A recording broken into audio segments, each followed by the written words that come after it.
Tā nosprieda mērsradznieki un pagājušo sestdienu aizsāka jaunu tradīciju, lai popularizētu koka kuģu šarmu un vērtību. 2010. gads ir lielisks atskaites punkts, lai sāktu jaunu tradīciju.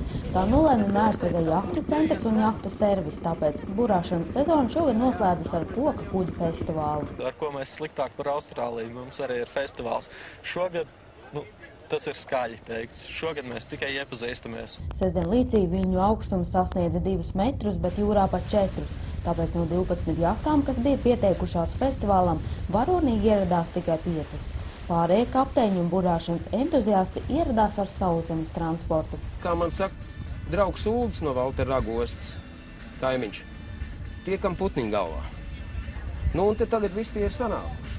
Koka jahtas ir krietni dārgākas, tāpēc tās atļauties var vien turīgie ļaudis vai fanāti.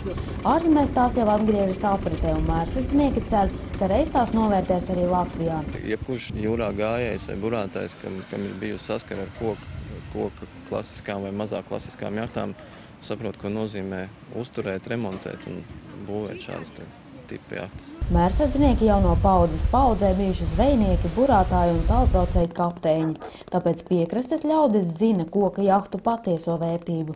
Kokam ir dvēseli. Katra koka laiva ir pilnīgi un galīgi individuāli. Viņas nevar tā pa konvejeri. Tikai mūsu, industrializācija vispārējais ir ieviesis plasmas kuģis, saucamos zieptraukus, kas no 2 daļām ir salikti.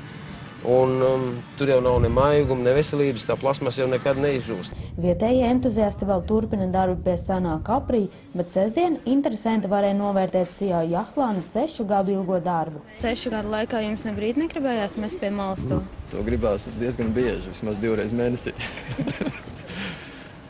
Attur tas, ka tas nav izplatīts faktiski mūsu valstī, un attur tas, kad ir jūra mums.